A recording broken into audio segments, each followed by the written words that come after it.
24 میں اللہ تعالیٰ نے بیان فرمایا ہے کہ پھر انہیں جنت سے زمین پہ اتارا گیا اور مقررہ مدت تک کے لیے یہاں رہنا ٹھہرایا گیا۔ پھر اللہ تعالیٰ نے مقصد لباس بیان کیا ہے کہ لباس پہننے کا کیا مقصد ہے۔ فرمایا ہم نے بنی آدم پر لباس اس لیے اتارا ہے کہ ان کی ستر پوشی ہو، ستر پوشی، پردہ ہو اور سامان زینت ہو، اچھے لگے لباس پہن۔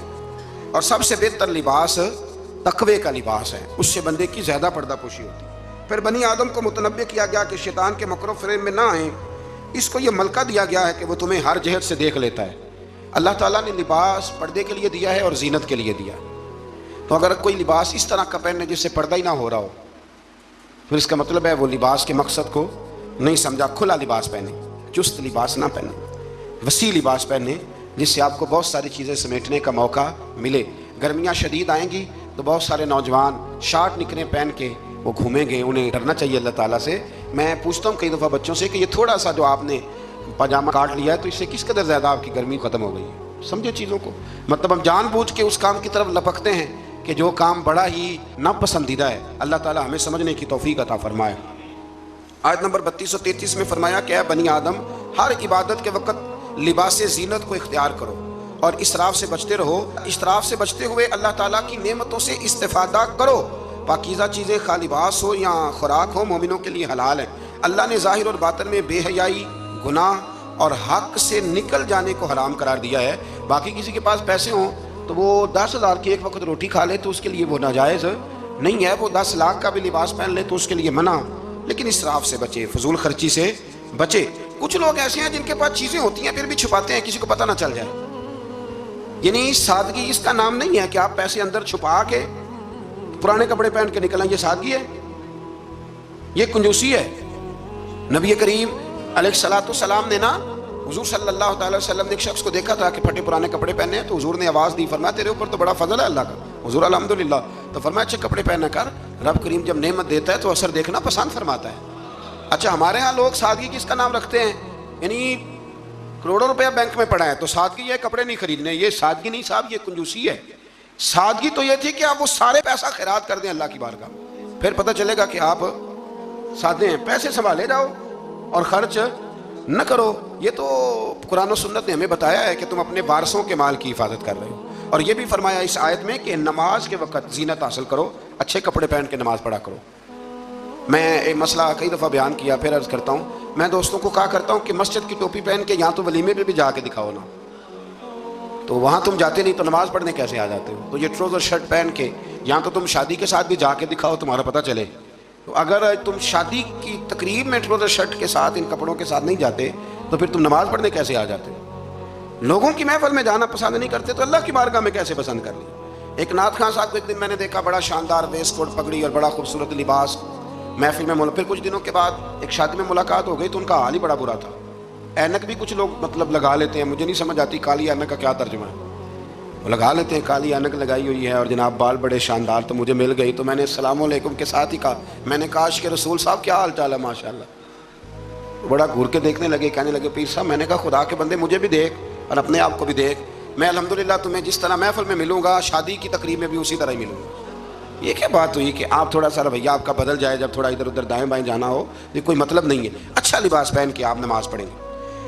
آیت میں رسول کرام جتنے بھی اللہ کے رسول آئے ان کی اطاعت کرنے والے کو تقوی اور عمل صالح کرنے والے کو جنت کی بشارت، جبکہ کفر تکذیب کرنے والے کو جہنم کی وعید سنائی گئی۔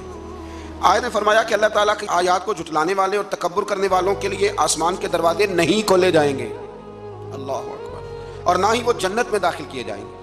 آیت نمبر 44 میں فرمایا اللہ تعالیٰ نے اہل جنت کے دلوں سے کینہ نکال دیا ہے۔ وہ ہدایت پانے والے اللہ کا شکر ادا کرتے ہیں کیونکہ اسی کے فضل سے ہدایت ملتی ہے۔ جنتیوں کے دلوں میں کینہ تو نیچے دیکھ کے خیال کر لیں، اگر تو کسی کا کینہ نہیں تو انشاءاللہ جنتی ہے، اور اگر کوئی رولا ہے تو پھر بھی میں فتویٰ نہیں دیتا، صرف یہ مشورہ دیتا ہوں کہ رولا دور کر لو، وہ جو اندر معاملہ ہے اس معاملے کو ختم کر لو۔ اللہ سمجھنے کی توفیق عطا فرمائے۔ آیت نمبر 45 کے اور اس کے بعد کی آیات میں فرمایا اللہ تعالیٰ نے کہ آخرت میں جنتی جہنمیوں کو پکاریں گے کہ ہم نے تو اپنے رب کے وعدے کو سچا پایا ہے، بتاؤ تم نے کیسے پایا؟ جنتی جہنمیوں سے پوچھیں گے۔ تو ان دونوں کے درمیان سے ایک پکارنے والا پکارے گا کہ ظالموں پر اللہ کی لعنت ہو، مزید فرمایا کہ جنتیوں اور جہنمیوں کے درمیان حجاب ہوگا، اور اہل اعراف دونوں گروہوں کو ان کی نشانیوں سے پہچانیں گے، اور جنتیوں کو سلام کریں گے اور جہنمیوں سے کہیں گے کہ تمہاری جماعت اور تمہارا تکبر، تمہاری جماعت، وہ جس جماعت کے تم لیڈر تھے، سربراہ تھے، جس برادری کے تم چیئرمین تھے، تمہاری جماعت اور تمہارا تکبر آج تمہارے کسی کام نہ آیا۔ جہنمی جنتیوں سے استدعا کریں گے، گزارش کریں گے کہ ہم پر تھوڑا سا پانی انڈیل دو، تھوڑا سا انڈیل دو، اور جو نعمتیں تمہیں عطا ہوئی ہیں ان میں سے تھوڑا سا ہمیں بھی دے دو۔ مگر اللہ تعالیٰ نے فرمایا کہ یہ چیزیں کافروں پر حرام ہیں، ان کے لیے ہیں ہی نہیں۔ اور جن لوگوں نے دین کو کھیل تماشا سمجھ رکھا ہے، اللہ ان سے فرمائے گا جس طرح تم نے قیامت کے دن کو فراموش کر رکھا تھا، آج ہم تمہیں نظر انداز کر دیتے ہیں۔ آیت میں اللہ تعالیٰ کی قدرت کی نشانیوں کا بیان فرمایا، اور اس کے بعد فرمایا اپنے رب کو گڑ گڑا کر چپ کے اس کے عذاب سے ڈرتے رہو، یعنی اپنے رب کو جب پکارو تو گڑ گڑا کے پکارو اور اس کے عذاب سے ڈرتے رہو، اس کی رحمت کی یقین رکھتے ہوئے، اور زمین میں اصلاح کے بعد فساد۔ آیت کے اندر اللہ تعالیٰ نے باران رحمت یعنی بارش کے نظام کے بارے میں بتایا کہ اس کی حکم سے ہوائیں پانی سے بھرے ہوئے بادلوں کو چلا کر لے جاتی ہیں اور بنجر زمین پر برسا کر اس میں اللہ کی نعمتیں پیدا کر دیتی ہیں۔ سبحان اللہ۔ فرمایا ہوائیں بھی میں ہی چلاتا ہوں، بارشیں بھی میں ہی برساتا ہوں، اور تمہاری بنجر زمین کو آباد بھی میں ہی کرتا ہوں۔ تم آتے ہو تو فصل باندھ کے نکل جاتے ہو، پھر کو کہنا عشر دے دو تو کہتا ہے خرچے نہیں پورے ہوں گے، پھر سب ادھر الجھ جاتے۔ اسی طرح مردوں کو دوبارہ زندہ فرمائے گا۔ پھر فرمایا کہ اچھی زمین اللہ کے حکم سے سبزہ اگاتی ہے اور خراب زمین باغ و بہار نہیں لاتی۔ یہ مثالیں دیکھ کے قرآن یہ بتاتا ہے کہ انسان کے دل و دماغ کی زمین کا حال بھی ایسا ہی ہے، یعنی پاکیزہ دل و دماغ میں ایمان قرار پاتا ہے اور اعمال کے ثمرات پیدا ہوتے ہیں، جبکہ خبیث دل و دماغ میں خیر کے پھل اور پھول پیدا نہیں ہوتے۔ کہتے ہیں جی میں تو بڑا عرصہ رہا ہوں پر مجھے تو وہاں سے کچھ نہیں ملا۔ تو اگر آپ پلستر کرا کے گئے ہوں دل پہ سیمنٹ کا تو پھر کیسے ملے گا؟ کچھ ایسے بھی ہوتے ہیں، کوئی آیا اور لے کے چلا گیا۔ ہاں، زمین سرسبز و شاداب ہونی چاہیے۔ ابو جال نے نا پکی چپس کرائی تھی، اوپر ٹائلیں لگوائی ہوئی تھی، تو سامنے آیتیں آتی رہیں پر اسے کوئی اثر نہ ہوا۔ خواجہ اویس کرنی نے دیکھا بھی نہیں، زیارت بھی نہیں کی، تو میرے رسول پاک نے فرمایا عمر جبہ لے جانا، شاباشی بھی دینا، جبہ بھی دینا، اور اسے کہنا میری امت کے لیے دعا بھی کرے۔ تو سمجھ لیں چیزوں کو کہ اندر کا بھی تھوڑا سا نا لحاظ رکھیں، اللہ سمجھنے کی توفیق عطا فرمائے۔ آیت نمبر 60 میں حضرت نوح علیہ السلام اور ان کی قوم کے حالات بیان کیے گئے کہ ان کی قوم کے سرداروں نے کہا کہ معاذ اللہ آپ تو کھلی گمراہی پہ ہیں۔ سردار نبی کو کہہ رہے ہیں کہ آپ گمراہ ہو گئے، سردار نبی کو۔ اگر حضرت نوح کی قوم کے سردار نبی کو کہہ سکتے ہیں کہ تم گمراہ ہو گئے، تو اگر آج کے سردار کسی مولوی کو کہہ دیں تو ان کو کوئی ٹینشن لینے کی ضرورت؟ یہ سرداروں کا طریقہ پرانا چلا آ رہا ہے، کہہ دیتے ہیں۔ حضرت نوح علیہ السلام نے فرمایا میں تو اللہ کا رسول ہوں اور میرا کام تمہاری خیر خواہی ہے اور تم تک دعوت حق کو پہنچانا ہے۔ اس کے بعد قوم نوح کی تکذیب، طوفان نوح اور نوح علیہ السلام اور ان کے ساتھ کشتی میں سوار افراد کے سوا سب کے غرق ہونے کا ذکر بھی اللہ تعالیٰ نے بیان فرمایا۔ پھر آیت نمبر 66 میں حضرت ہود علیہ السلام اور ان کی قوم میں عاد کا ذکر ہے۔ قوم عاد نے بھی اللہ کے نبی پر طعن کیا معاذ اللہ، اور کہا کہ آپ حماقت میں مبتلا ہیں معاذ اللہ، آپ تو احمق ہیں معاذ اللہ ثم معاذ اللہ، نقل کفر نہ باشا۔ پھر ہود علیہ السلام نے اپنی قوم کو وہی جواب دیا جو نوح علیہ السلام نے اپنی قوم کو دیا تھا۔ حضرت ہود نے قوم عاد کو انعامات الہیہ کا شکر ادا کرنے کی تلقین کی، انہوں نے انکار کر دیا، چنانچہ ان پر اللہ کا عذاب اور غضب نازل ہوا۔ آیات الہی کو جھٹلانے والوں کا اللہ تعالیٰ نے دنیا سے صفائی فرما دیا، ختم ہی ہو گئی حضرت ہود کی قوم۔ پھر حضرت صالح علیہ السلام اور ان کی قوم سمود کا ذکر ہے۔ قوم سمود کے مطالبے پر اللہ تعالیٰ نے حضرت صالح کو معجزے کے طور پر چٹان سے حاملہ اونٹنی، یہ بھی انوکھی بات ہے، چٹان سے اونٹنی نکلی اور نکلی بھی حاملہ اونٹنی کو پیدا کیا اور انہیں حکم دیا کہ اسے چرنے کے لیے آزاد چھوڑ دیا جائے۔ قوم سمود کے لوگ بڑے طاقتور تھے، یہ نرم زمین میں محلات بناتے اور پہاڑوں کو تراش کر ان میں گھر بناتے تھے، اتنی اللہ نے قوت دی تھی، گویا ان کو اپنی طاقت پر بڑا ناز تھا۔ پھر قوم سمود نے اللہ کے حکم کی نافرمانی کی اور اونٹنی کی کونچیں کاٹ ڈالی۔ اللہ تعالیٰ نے ان کی سرکشی کی سزا اس طرح دی کہ ان پر رات کو زلزلے کا عذاب آیا اور صبح وہ اپنے گھروں میں اوندے منہ الٹے منہ مرے ہوئے پڑے تھے۔ اگر کوئی ناقت اللہ، سننا میری بات، کوئی ناقت اللہ کی اونٹنی کی بے ادبی کرے تو اوندا ہو جاتا ہے، تو جو ولی اللہ کی بے ادبی کرے رب فرماتا ہے میرا اس کے خلاف پھر اعلان جنگ ہے۔ آیت نمبر 81 میں حضرت لوط علیہ السلام اور ان کی قوم کا ذکر ہے کہ وہ بے حیائی میں اپنے زمانے کے سب لوگوں پر سبقت لے گئے، اپنی جنسی خواہش کو غیر فطری طریقے سے پورا کرتے۔ اس کی تفصیل ہے، یہاں وقت نہیں ہے۔ اصل میں یہ جو قوم تھی نا، ان کے پاس باغات تھے بڑے سرسبز و شاداب، تو مہمان بڑے آتے تھے، تو ان کی خواہش تھی کہ مہمان نہ آئیں، بہت زیادہ لوگ آتے تھے، حالانکہ مہمان تو اللہ تعالیٰ کی رحمت ہوتا ہے۔ تو شیطان نے پھر انہیں ایک طریقہ بتلایا، مہمان آتے تو یہ معاذ اللہ مرد مردوں کے ساتھ بدفعلی کرتے۔ شیطان نے انہیں یہ طریقہ بتلایا، غیر فطری طریقے سے اپنی جنسی خواہش کو پورا کرتے۔ جب اللہ تعالیٰ کے نبی عذاب کا ڈر سناتے تو حضرت لوط علیہ السلام کا مذاق اڑاتے۔ بالآخر اللہ تعالیٰ نے ان پر عذاب نازل کیا، اور یہ لواطت، مرد کا مرد سے بدکاری کرنا، اس کی سزا اللہ نے یہ دی کہ آسمان سے پتھر برسائے، اور اس طرح ان کا نام و نشان مٹا دیا، یہاں تک کہ لوط علیہ السلام کی وہ بیوی جو قوم میں لوط کی ہم خیال تھی، وہ بھی عذاب سے نہ بچ سکی، اور صرف حضرت لوط علیہ السلام اور ان کے ساتھ قبیلے کے جو چند نیک لوگ تھے وہ بچے۔ میں نے ایک دفعہ پہلے بھی بات بیان کی تھی، پھر ایک عرض کرتا ہوں، کبھی کبھی نا نوجوان جب موٹر سائیکلوں پہ اکٹھے بیٹھے ہوتے ہیں، یہ قرآن ہے نا جی، یہ کوئی بے حیائی کی بات نہیں، یہ قرآن ہے۔ قرآن اگر اس بات کو بیان کرتا ہے تو اس کا مطلب ہے یہ ضروری کام ہے۔ تو میں جب ان کو دیکھتا ہوں تو کئی دفعہ دل کو بڑی اذیت پہنچتی ہے کہ مطلب سر عام بچے شرارتیں کرتے ہیں اور ایسی غیر اخلاقی حرکتیں کرتے ہیں کہ جو پڑھے لکھے سمجھدار نوجوانوں کو زیب نہیں دیتی۔ ان کو سمجھنا چاہیے، خیال کرنا چاہیے۔ میں نے پہلے بھی ایک دفعہ کہا تھا، لیکن مسئلہ بتانا میری ذمہ داری ہے۔ بغیر داڑھی کے جو خوبصورت لڑکا ہوتا ہے اسے امرد کہا گیا، امرد، یعنی اس کا حکم اسی طرح جس طرح آپ کسی عورت کو بے پردہ دیکھتے ہیں، وہ امرد ہے بغیر داڑھی۔ اور حضرت سیدنا حسن بصری کے پاس ایک نوجوان آیا تو وہ رو پڑا۔ آپ نے فرمایا کیوں روتے ہو؟